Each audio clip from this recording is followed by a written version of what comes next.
جی ناظرین، بریک کے بعد آپ کو خوش آمدید کہتے ہیں۔ ہم ذکر کر رہے ہیں فلسطین کا کہ حالیہ غزہ جنگ کے حوالے سے جو سیز فائر ہوا اس کے بعد پہلی بار عالمی میڈیا نے آڑے ہاتھوں لیا اسرائیل کو، اور نیو یارک ٹائم کے آج کی جو خبر ہے اور جو فرنٹ پیج کے اوپر جو تصویر شائع کی ہے ان معصوم شہداء کی ہے، ان بچوں کی ہے جن کے بارے میں اخبار سوال اٹھا رہا ہے کہ ان لوگوں کا کیا قصور تھا۔ پہلی بار اور یہ صاحب ایسا ہو رہا ہے کہ جو جنگی جرائم کے حوالے سے باتیں بھی ہو رہی ہیں کہ اسرائیل نے کیوں حملہ کیا، تحقیقات کی جائیں، اور یہ اس سے پہلے اس قسم کا میڈیا اسرائیل کو فیس کرنے کو ملا ہے؟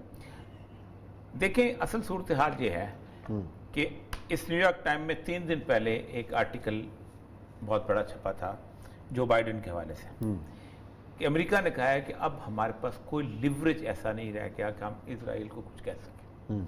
اسرائیل از کوائٹ انڈیپینڈنٹ ناؤ۔ اور ہم طویل عرصے سے سید الانبیاء صلی اللہ علیہ وسلم کی ایک حدیث کے حوالے سے بات کر رہے ہیں کہ جو آپ نے دجال کی آمد کے بارے میں کہا ہے کہ اس کے 40 دن ہیں، پہلا دن جو ہے وہ 1 سال کے برابر ہوگا، اور پھر اس کے بعد اگلا جو ہے وہ مہینے کے برابر، پھر اگلا 1 ہفتے کے برابر، باقی نارمل دن ہوگا۔ تو وہ بیسیکلی جو لوگ کہتے ہیں وہ یہی ہیں کہ جو برٹن کی جو گورنمنٹ تھی جس کے تحت بالفور ایگریمنٹ ہوا تو یہودیوں کا آباد کیا گیا، وہ بیسیکلی اس کا وہ دن تھا جو 1 دن سال کے برابر تھا، تاکہ اس کا آپ دیکھیں کتنی لمبی گورنمنٹ رہی۔ پھر اس کے بعد مہینے والا جو دن ہے وہ بیسیکلی وہ ہے جو امریکہ کی اس کے، کیونکہ قرآن پاک میں جہاں اللہ تبارک فرمایا نا کہ ضربت علیہم الذلۃ والمسکنۃ، تم پر ذلت مسلط کر دی، تو اللہ نے 2 آپشنز دی۔ ایک یہ ہے کہ تم صرف اس وقت تم صحیح رہو گے حبلم من اللہ و حبلم من الناس، یا تم کو اللہ کو سہارا دے دے یا تمہیں انسان، یعنی یہ امریکہ۔ اب اس کے بعد اس کے انڈیپینڈنٹ ہونے کے بعد ظاہر بات ہے کہ آج امریکہ میں ایگزیکٹلی وہ فیلنگز ہیں جو ہینری فورڈ کی 1920 والی فیلنگ تھی کہ جوز نے ہمیں تباہ کر کے اب اس طرف جا رہے ہیں اور ہمیں پھنسا دیا سارے۔ یہ 68 بچوں کی تصویریں چھاپی ہیں نیو یارک ٹائمز، میرا خیال ہے وہ چلا بھی رہے ہوں گے۔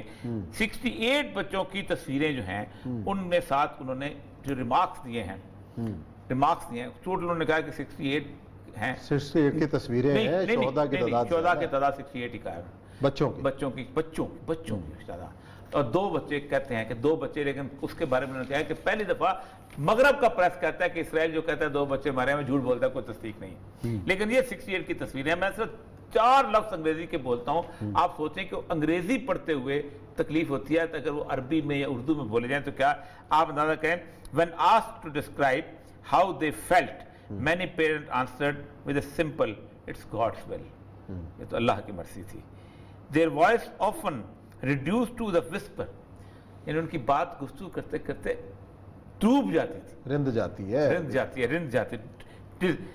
the words conveying resignation, they said their children had wanted to become doctors, artists and leaders۔ یہ اس کے بعد اس نے ایک بچے کے پیرنٹس کے، ایک ٹیکسی ڈرائیور کا انٹرویو لیا ہے، باقی چیزوں کا۔ یہ کبھی بھی اسرائیل نے یہ پریس فیس نہیں کیا، لیکن اسرائیل نے پریس فیس کیا ہو یا نہ کیا ہو، کیا اس کی بنیاد کے اوپر انٹرنیشنل قوتیں جو ہیں اسرائیل کو ریپریمانڈ کریں گی؟ نہیں کریں گی۔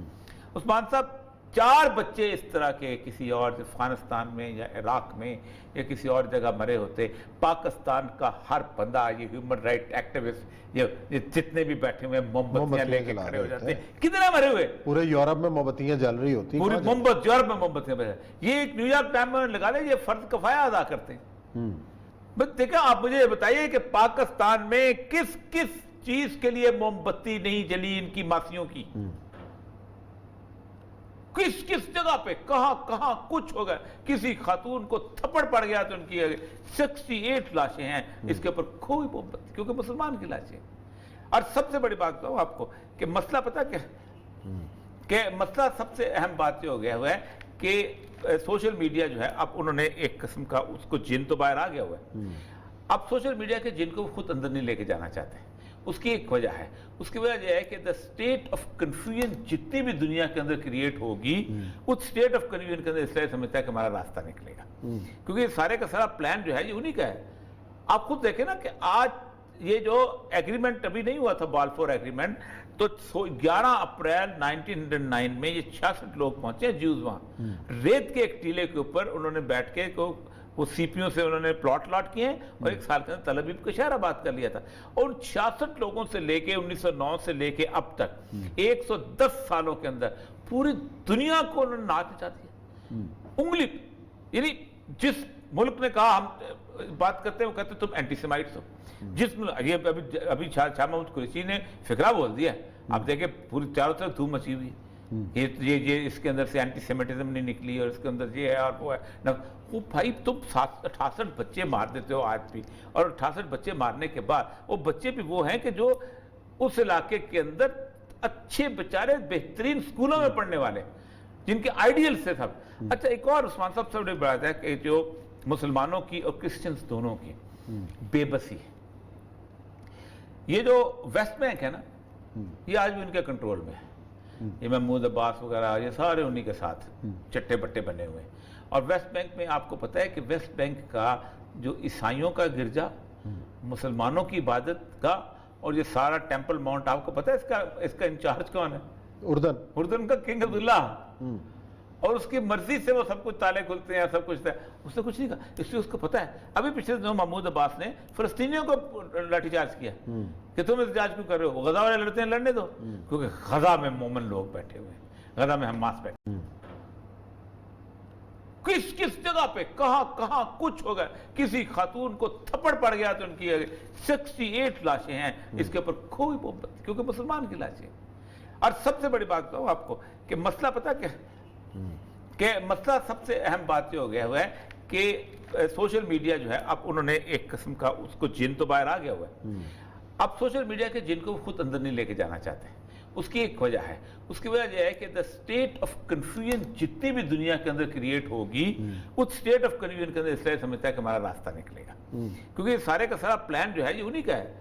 آپ خود دیکھیں نا کہ آج یہ جو ایگریمنٹ ابھی نہیں ہوا تھا بالفور ایگریمنٹ, تو 11 اپریل 1909 میں یہ 66 لوگ پہنچے جیوز وہاں ریت کے ایک ٹیلے کے اوپر, انہوں نے بیٹھ کے وہ سی پی سے انہوں نے پلاٹ لاٹ کیے ہیں اور 1 سال کے اندر تل ابیب کو شہر آباد کر لیا تھا.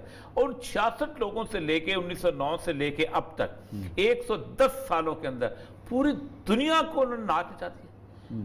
انگلی یعنی جس ملک نے کہا ہم بات کرتے ہیں وہ کہتے ہیں تم اینٹی سیمائٹس ہو.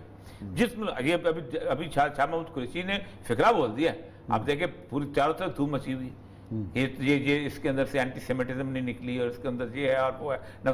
وہ بھائی تم 68 بچے مار دیتے ہو آج بھی, اور 68 بچے مارنے کے بعد وہ بچے بھی وہ ہیں کہ جو اس علاقے کے اندر اچھے بیچارے بہترین سکولوں میں پڑھنے والے جن کے آئیڈیل سے سب. اچھا ایک اور عثمان صاحب سے بڑی بات ہے کہ جو مسلمانوں کی اور کرسچنز دونوں کی بے بسی, یہ جو ویسٹ بینک ہے نا یہ آج بھی ان کے کنٹرول میں ہے. یہ محمود عباس وغیرہ یہ سارے انہی کے ساتھ چٹے بٹے بنے ہوئے ہیں. اور ویسٹ بینک میں آپ کو پتہ ہے کہ ویسٹ بینک کا جو عیسائیوں کا گرجا, مسلمانوں کی عبادت کا, اور یہ سارا ٹیمپل ماؤنٹ, آپ کو پتہ ہے اس کا انچارج کون ہے؟ اردن کا کنگ عبداللہ. اور اس کی مرضی سے وہ سب کچھ تالے کھلتے ہیں, سب کچھ ہے. اس نے کچھ نہیں کہا, اس لیے اس کو پتہ ہے. ابھی پچھلے دنوں محمود عباس نے فلسطینیوں کو لاٹھی چارج کیا کہ تم احتجاج کیوں کر رہے ہو, غزہ والے لڑتے ہیں لڑنے دو, کیونکہ غزہ میں مومن لوگ بیٹھے ہوئے ہیں, غزہ میں حماس بیٹھی ہوئی ہے. یہی تو تکلیف ہے ساری, رولا ہی ہے. اور یہ سب وہ جو کہتے ہیں رخصت کا راستہ اور عزیمت کا راستہ اپنانے والے ہی کامیاب ہے. چلیں ناظرین, پروگرام کا وقت ختم ہوتا ہے. کل انشاءاللہ نئے موضوعات کے ساتھ آپ کی خدمت میں حاضر ہوں گے. اپنا خیال رکھیے گا. اللہ حافظ.